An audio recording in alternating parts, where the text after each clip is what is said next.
products. And now we're going to move to another issue of the morning. Big story. Facebook whistleblowers now accusing the social media giant of misleading the public and the company's investors. Former product manager Frances Hagen saying that Facebook places profit over safety when it comes to its products. We're joined now by a company executive, Monica Bickert. She's the vice president of content policy at Facebook. She's with us on the Squawk Newsline. Monica, you watched the 60 Minutes interview last night, and effectively she said that the company changed the algorithm such to create more engagement by surfacing stories that involve either misinformation or effectively hate. What do you make of that? Well, first of all, that's absolutely not accurate. The news feed algorithm change that was referenced was from 2018, January 2018. That was designed to prioritize meaningful interactions between friends and family. So basically to have the exact opposite effect. It was supposed to connect people with the ability to have conversations with their friends and family, which research told us would be good for people's well-being. And since then, of course, we have, and by the way, we knew that would have a hit to our business, and there was a hit to our business.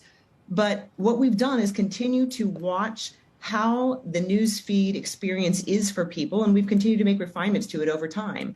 And so if you look, we actually published our demotions, meaning the types of content that we reduce the distribution of the news feed.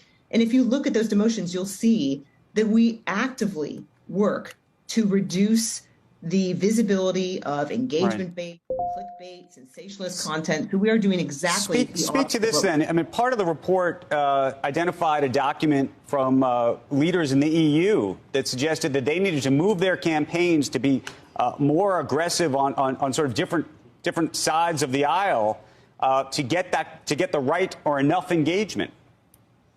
Well, anecdotal feedback from people about why certain posts that they have posted are doing well or not doing well is not the same thing as showing that we have somehow decided to prioritize clickbait or engagement bait. We have done the opposite.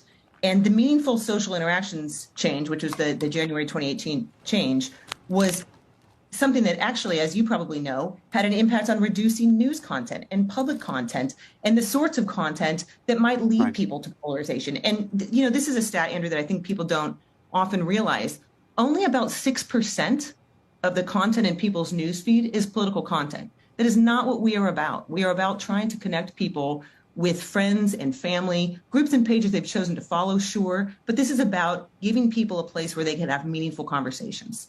And, just kind of a funny anecdote, but if you think around the elections, we saw more of an increase, in fact, double the increase in posting on Halloween about Halloween than we did about the elections on Election Day. So, this is a place where people can connect with family and friends, and it continues to be so. And any suggestion that we are trying to prioritize engagement bait is blatantly false. Let's talk about some of the mental